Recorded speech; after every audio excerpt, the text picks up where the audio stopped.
बिस्मिल्लाहिर्रहमानिर्रहीम। Star tuition classes नाना ताहिर वलसाड गुजरात। जीए मुल्ला Kullu sir. આજે higher purchase FI BCom માટે ગુજરાતી મીડિયમ ને ઇંગ્લિશ મીડિયમ માટે હાયર પરચેસ ભાડે હપ્તા ખરીદ પદ્ધતિના જર્નલ એન્ટ્રી જે આમનામ છે તે સમજાવીશ, જરા ધ્યાનથી સમજજો। આ ચેનલને સબસ્ક્રાઈબ કરો અને શેર કરો। હાયર પરચેસ ભાડે હપ્તા ખરીદ પદ્ધતિમાં બે પાર્ટીઝ હોય, ટુ પાર્ટીઝ। એક જે છે હાયરર કહેવાય એટલે કે પરચેઝર ખરીદનાર, અને બીજો જે છે તે વેન્ડર છે એટલે કે સેલર વેચનાર। એ બેના બુકમાં જર્નલ એન્ટ્રી પાસ કરીને એકાઉન્ટ ક્રિએટ કરવાના આવે છે, બરાબર। મોસ્ટલી પરચેઝરના બુકમાં જે છે તે એસેટ એટલે કે જે બી મિલકત છે તેનો ખાતો કે એકાઉન્ટ બનાવવાનો હોય, બરાબર। ને બીજો વેન્ડરનો હોય અને ડેપ્રિસિએશનનો એકાઉન્ટ બનાવવાનો હોય, કોઈ વાર ઇન્ટરેસ્ટ બી હોઈ શકે। એટલે એમાં 4 પોસિબલ એકાઉન્ટ હોય, તેમાં મોસ્ટલી એસેટ ને વેન્ડર એ બેનો બનાવવાનો આવી શકે, મિલકત અને વેચનારનો। જ્યારે વેન્ડરના બુકમાં મોસ્ટલી હાયરરનો એકાઉન્ટ જ પૂછાય, બરાબર। એમાં બીજો બનાવવો હોય તો ઇન્ટરેસ્ટનો એકાઉન્ટ બનાવી શકાય, વ્યાજ ખાતું। ચાલો, તો આમાં એક કેશ પ્રાઇસ હોય, બરાબર। જે કેશથી તરત જ પેમેન્ટ કરીને પરચેસ કરી લેવાનો હોય તેને કેશ પ્રાઇસ કહેવાય। ને ઇન્સ્ટોલમેન્ટથી પરચેસ કરીએ હપ્તાથી તો એનો થોડોક અમાઉન્ટ વધારે હોય એટલે ઇન્ટરેસ્ટ એક્સ્ટ્રા લાગતો હોય, બરાબર। તો કેશ પ્રાઇસ ને બીજો જે ઇન્ટરેસ્ટ સાથેનો અમાઉન્ટ હોય તેને કોન્ટ્રાક્ટ પ્રાઇસ કહેવાય। તો એ કોન્ટ્રાક્ટ પ્રાઇસ એટલે કે ડાઉન પેમેન્ટ કરાર વખતે ચૂકવેલી રકમ પ્લસ અમાઉન્ટ ઓફ ઇન્સ્ટોલમેન્ટ બધા હપ્તાઓની કુલ રકમ એ મળીને જે અમાઉન્ટ થાય એને કોન્ટ્રાક્ટ પ્રાઇસ કહેવાય, બરાબર। તો એ કોન્ટ્રાક્ટ પ્રાઇસમાંથી કેશ પ્રાઇસ માઇનસ કરીએ, કરાર કિંમતમાંથી રોકડ કિંમત માઇનસ કરીએ તો ઇન્ટરેસ્ટ વ્યાજ મળશે તમને, બરાબર। તો આમાં જે છે તે બે મેથડ છે, ફર્સ્ટ મેથડ ને સેકન્ડ મેથડ। ફર્સ્ટ મેથડ થોડી ગૂંચવાયેલી છે જર્નલ એન્ટ્રી, બરાબર। એના કરતાં સેકન્ડ મેથડ સૌથી ઇઝી છે, તો આપણે સેકન્ડ મેથડ પર જ ફોકસ કરીએ છીએ। તો ઇન ધ બુક ઓફ પરચેસર એટલે હાયરર પાસે એસેટ આવશે, જેવર બી એનો કોન્ટ્રાક્ટ હશે તેવર, તો એસેટ ઇન થાય એટલે asset account debit two vendor, કોઈ આપી તો વેન્ડરે એ કેશ પ્રાઇસ લખવાની એમાં તમારે, બરાબર। એમાં કેશ પ્રાઇસ આવશે, ઓકે। હવે વેન્ડર માટે એ એસેટ નહીં મળે, એના માટે ગુડ્સ છે, તો એના માટે ગુડ્સનો સેલ થયો કહેવાય। કોને સેલ્સ કર્યો? તો હાયરરને, એટલે હાયરર ખરીદનાર ખાતે ઉધાર, બરાબર। હાયરર અકાઉન્ટ ડેબિટ ટુ સેલ્સ તે વેચાણ ખાતે, બરાબર। આમાં એસેટ મિલકત ખાતે ઉધાર તે વેન્ડર એટલે કે વેચનાર ખાતે, ને અહીંયા હાયરર એટલે ખરીદનાર ખાતે ઉધાર તે વેચાણ ખાતે, hirer account debit two cells, બરાબર। પણ આનામાં સેલ્સ કહેવાશે, એની એસેટ નહીં કહેવાય। આના માટે એ ગુડ્સ છે, જેવર આના માટે એ ગુડ્સ નહીં મળે, એસેટ છે એટલે એને પરચેસ નહીં કહેવાય, પણ એસેટ ઇન થાય એટલે એસેટ ડેબિટ થશે આમાં, બરાબર છે। ચાલો, હવે ડાઉન પેમેન્ટ પે કરવામાં આવે, બરાબર। તો આ પે કરશે પરચેસર ને આને મળશે, બરાબર। તો આ ડાઉન પેમેન્ટ પે કરશે તો કોને કરશે? વેન્ડરને એટલે કે વેચનારને। તો વેન્ડર અકાઉન્ટ ડેબિટ વેચનાર ખાતે ઉધાર ટુ કેશ બેંક, એટલે જે રીતે પેમેન્ટ કર્યું હોય તે આવશે, નહીં હોય તો બેંક લખે તો બી ચાલે। એટલે કેશ આઉટ થશે એટલે આપણે બેંક લખવાનું, બરાબર છે।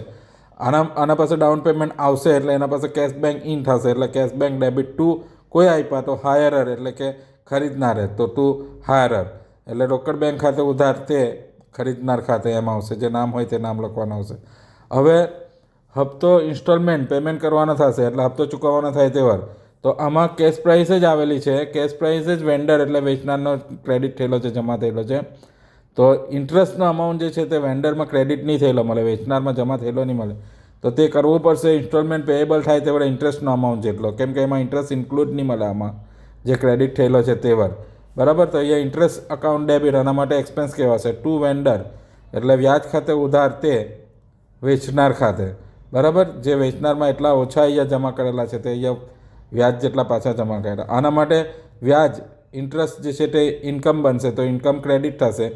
એ કોના પાસે લેવાના? તો હાયરર પાસે, એટલે ખરીદનાર ખાતે ઉધાર તે વ્યાજ ખાતે, hirer account debit to interest account, બરાબર। હવે ઇન્સ્ટોલમેન્ટ પેમેન્ટ થશે તે વિથ ઇન્ટરેસ્ટ લેવાનો, તો આ પેમેન્ટ કરશે એટલે એના પાસેથી કેશ બેંક આઉટ થશે એટલે એ ક્રેડિટ કરશે, કોના પાસે પૈસા જશે? તો વેન્ડર એટલે વેચનાર, vendor account debit with interest installment લેવાનો ટુ કેશ બેંક, એટલે વેચનાર ખાતે ઉધાર વ્યાજ સાથેનો હપ્તો ટુ કેશ બેંક, આના પાસે પૈસા આવશે સેલર પાસે એટલે કે વેન્ડર પાસે, તો કેશ બેંક ઇન થશે એટલે debit, cash bank debit to કોઈ આપ્યા એને હાયરર ટુ હાયરર એકાઉન્ટ એટલે રોકડ બેંક ખાતે ઉધાર તે ખરીદનાર ખાતે વ્યાજ સાથેનો હપ્તો.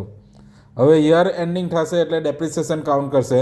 તો depreciation account debit to asset ઘસારા ખાતે ઉધાર તે મિલકત ખાતે આવશે. બરાબર. જો ડેપ્રિસિએશન આના પાસે એસેટ છે જ નહીં, એસેટ તો આના પાસે છે એટલે યુઝ આ જ કરશે તો ડેપ્રિસિએશનની રેકોર્ડ બી આ જ કરશે. આ ડેપ્રિસિએશન રેકોર્ડ કરશે નહીં, નો એન્ટ્રી. બરાબર. એટલે વેન્ડરમાં ડેપ્રિસિએશનની એન્ટ્રી આવશે નહીં, વેચનારમાં ગાલખાતની કોઈ એન્ટ્રી આવશે નહીં.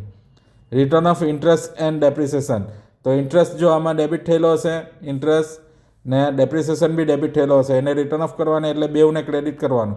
તો ડેબિટ કોને કરવાનો? તો પ્રોફિટ એન્ડ લોસમાં રિટર્ન ઓફ કરવાનો. એટલે profit and loss account debit to depreciation to interest.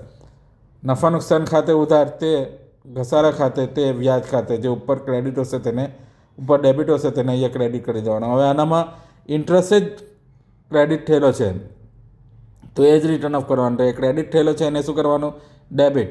તો interest account debit two profit and loss account એટલે વ્યાજ ખાતે ઉધાર તે નફા નુકસાન ખાતે. હવે આ એક ઇન્સ્ટોલમેન્ટ પછી તો પછી આ બે એન્ટ્રી, પહેલી બે એન્ટ્રી છે તે એસેટ પરચેસ ને ડાઉન પેમેન્ટ, એ બે એન્ટ્રી સિવાયની 3, 4, 5 ને 6 દરેક ઇન્સ્ટોલમેન્ટમાં એન્ટ્રી કરવાની આવશે. હવે યરમાં કેટલી વાર ઇન્સ્ટોલમેન્ટ છે તે ધ્યાન રાખવાનું. યરમાં જેટલા બી ઇન્સ્ટોલમેન્ટ હોય તેની આ પહેલી તો એન્ટ્રી થશે, પછી બીજા ઇન્સ્ટોલમેન્ટમાં journal number 3 to journal number 6 સુધીની એન્ટ્રી કરવાની આવશે, જેટલા બી એક યરમાં આવતા હોય તેની. બરાબર. ને પછી યર ચેન્જ થાય તેવર આ 6 નંબરની જર્નલ એન્ટ્રી થશે રિટર્ન ઓફની. એટલે એકાઉન્ટિંગ યર કમ્પ્લીટ થશે તેવર રિટર્ન ઓફની ને ડેપ્રિસિએશનની જર્નલ એન્ટ્રી આવશે. ત્યાં સુધી આ ડેપ્રિસિએશન ને રિટર્ન ઓફની જર્નલ એન્ટ્રી આવશે નહીં. જો યરના અંદરમાં જ જો બીજો બી ઇન્સ્ટોલમેન્ટ આવતો હોય તો તમારે 3 ને 4 જ એન્ટ્રી કરવાની. બરાબર. 5th ને 6th એન્ટ્રી તેવર થશે જેવર એકાઉન્ટિંગ યર કમ્પ્લીટ થશે તો જ. એટલે 6 ડેપ્રિસિએશન બી એકાઉન્ટિંગ યરના એન્ડિંગમાં જ કાઉન્ટ થશે ને રિટર્ન ઓફ બી. આમાં બી રિટર્ન ઓફ જે છે તે એકાઉન્ટિંગ યર પૂરો થાય તેવડે જ થશે. બની શકે યરના અંદરમાં 2 કે 3 ઇન્સ્ટોલમેન્ટ બી હોય તો પહેલી આ 4 જર્નલ એન્ટ્રી થશે, પછી 3, 4 એમ એન્ટ્રી થશે જ્યાં સુધી યર એન્ડ નહીં થાય ત્યાં સુધી. યર એકાઉન્ટિંગ યર એન્ડ થશે એટલે ડેપ્રિસિએશનની જર્નલ એન્ટ્રી આવશે, ઘસારાની આવશે. વર્ષ પૂરું થાય તે વાર હિસાબી વર્ષ પૂરું થાય તે વાર ઘસારાની એન્ટ્રી આવશે અને માડી વળવાની એન્ટ્રી આવશે. ત્યાં સુધી એની એન્ટ્રી આવશે નહીં. જેટલા બી વર્ષ હોય તેટલા રિપીટ થશે. બરાબર. ને આ જર્નલ એન્ટ્રીનો જ તમારે પોસ્ટિંગ કરવાનો છે જે એકાઉન્ટ માંગેલો હોય તેમાં. બરાબર. જેના બુકમાં માંગેલો હોય તેના પર ધ્યાન આપીને કરવાનું. ઓકે. Best of luck. ધ્યાનથી જોજો. ચેનલને સબસ્ક્રાઈબ કરો અને શેર કરો. Best of luck.